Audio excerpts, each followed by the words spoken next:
called me on the phone and she's like, I have to tell you something, Osato. And I was like, what is it? And she's like, the guy you danced with last night. I was like, yeah. And she was like, yeah, he said, you kind of smelled a bit. Well, a pleasant good afternoon to all my Theophiluses and non-Theophiluses out there.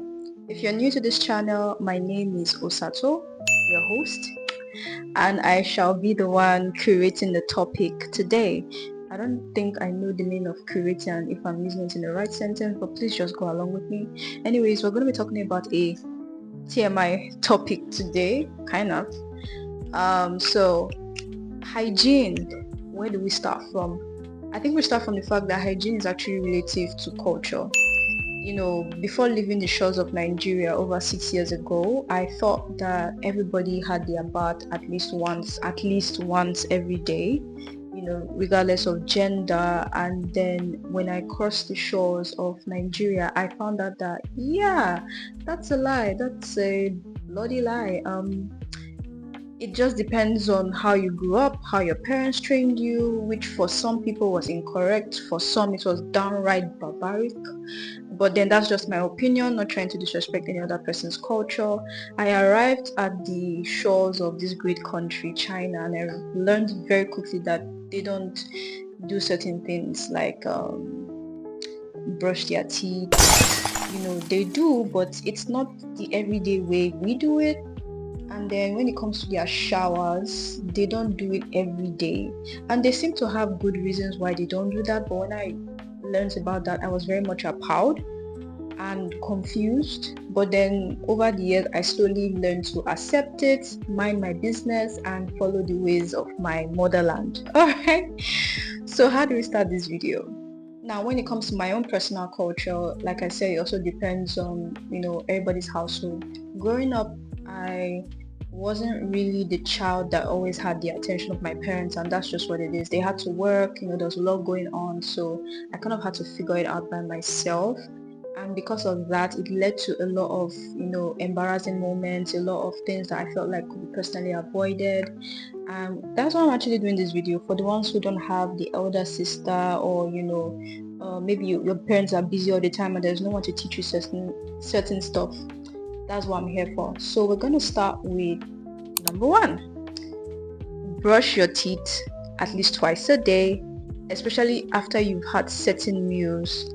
So I realized that, especially when you are done with the whole day and towards the evening, when you eat certain meals, especially when you wake up the next morning, your mouth tends to smell more awful than usual. And one of those meals is this Nigerian street food delicacy called suya. When you eat suya at night and you wake up next morning, I know that we all know that your mouth is going to be oozing. You're going to be asking yourself, what did I eat, bro? It was the suya. So generally, you should try and, brush your mouth twice a day. And there's this new thing now that they call a tongue scraper. And I feel like that also helps. If you can get that around you, it will help with not just you brushing your teeth, but also like being able to scrape your tongue properly, at least twice a day. That's what I'm asking. Number 2, shower at least twice a day. But if you're a girl, especially on your periods, then that's going to be most likely more than twice a day.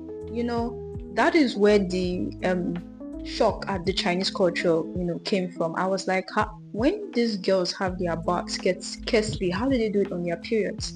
I did not follow up that question to find out how they did it. I was okay with the information I already had that was causing a shock breakdown in my system, but it is what it is, I guess. Number 3, invest in deodorants. So I'm somebody who typically sweats a lot. Like I used to sweat a lot, like heavily, and whenever I would sweat under my pits, it would be, obviously having this sweat-like odor, which sometimes can be foul if you do not have deodorants, especially in seasons like summer and all of that. So I'm going to share this embarrassing story time, although I can laugh about it now, but at that time it was not funny. Me and my friends were out in China. We went out We went out to this nightclub. Yeah, I used to be a clubbing girl. So we went out to this nightclub that was like affiliated with a hotel, and we had fun. We met a lot of people of different nationalities, and we're having a great time. And I was dancing with this lovely man who was not Nigerian. He was actually white. Was he white? I can't remember. Anyways, so we had, I thought we had a good time and everything. We sweated heavily and all of that. And then, after everything, everybody goes home. Then the next day, one of my other friends called me on the phone and she's like, I have to tell you something, Osato. And I was like, what is it? And she's like, the guy you danced with last night. I was like, yeah. And she was like, yeah, he said, you kind of smelled a bit. I was embarrassed. I was appalled. I was everything you can think of in the book. I think I shed a few tears. I was like, wow. So since that time, I became extremely cautious of my smell. Like, especially when it's not the raining seasons where your skin is drier, your sweat glands are drier. When it comes to summer, I became obsessed with perfumes. I became obsessed with deodorants. I was always trying to make sure, like, I smelled great. I never blamed the man for giving that feedback. I was actually thankful for it, but it kind of made me very, very, very, very, very, very, very, very, very, very cautious and conscious. So if there's anyone out there, I know it's embarrassing when people tell you, oh, you're smelling a bit or you have an odor, but I don't want you to let it affect your self-confidence. I want you to take it and just improve. That's how I took it anyways, But yeah, yes, point number 4. All right, so I found out this thing from other people that, I was like, I don't know what's going on here. But basically, some women like to pile up their panties after daily use. They don't wash it. I don't know where that behavior started, but it needs to end. Because women, we produce a lot of fluids, we sweat. The sweat can get in between your woman area and stain your panties from the other fluids that your woman beats produce. So to take that and then pile it up, I have questions for you. I don't like, why are you doing that? As you are in the shower having your bath, you should be washing your panties and drying them immediately. More, whatever language that is, like immediately, ASAP. Let this thing be washed and be dried. Don't pile them up.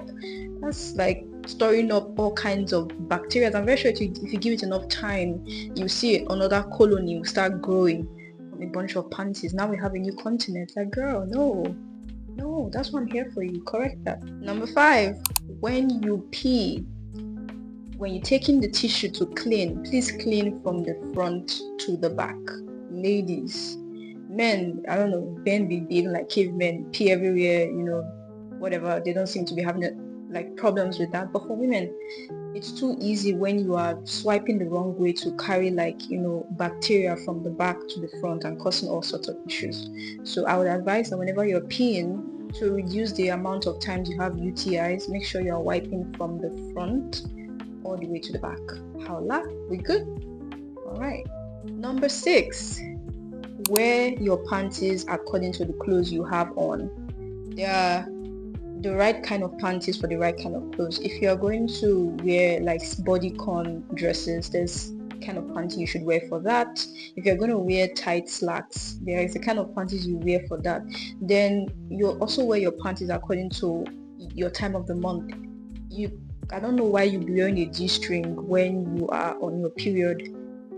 Most likely you're going to get stained easier, so you should try and arrange. You're supposed to have different panties for different seasons and different timings of your life as a woman. We are complicated like that. Then an extra bonus that I would add to this particular point I just gave is to change your panties often. Stop sticking to that set of black panties that you have, because it's black and it's not easy to tell that you've been using that thing for over a year. Like, girl, you're actually supposed to change your panties like every, let's say, 6 months at least. Like at least 6 months, girl. Like, come on, let's do better. Number 7, Once you begin to sweat heavily on your clothes, set them apart to wash. And I think this one can be both for women and especially men. Once you sweat heavily on your clothes, set them apart to wash. Please don't reuse your clothes again and again and again. Men are especially guilty of this. Once you have that situation, just carry it and go and put it in your laundry basket. You're a man. Man will not have laundry basket. Put it in one corner that you usually dump your stuff, and when you're ready to wash, then you wash it all together. And the final tip for today, wink wink.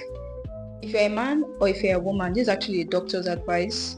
Make sure you drink a lot of water to prevent UTIs, urinary tract infection. Because the reason why a lot of you be getting UTIs is because your body is begging for water. Do you know, let me put on my nerdy glasses for a second, but do you know that when you don't drink a lot of water, it's that scarcity that can lead to the formation of, or rather the concentration of like the amount of salts and other components in your system, which over time can cause kidney stones or UTIs or all of that. So you drinking a lot of water daily actually helps to reduce the probability of that happening, because in some people it can happen, but it just reduces the chance from 100% to, like, I don't know, let's say 10, 20, or even 0. So yeah, so these are the tips I have for mostly the ladies, but men can benefit from this because you most likely have a girlfriend or a daughter or a sister, so this would also help you as well. There are some tips in here for the men too. I hope you enjoyed this. I hope you learned from my embarrassing story, and I hope you have a wonderful, lovely day. I'll see you on the next episode. Ciao.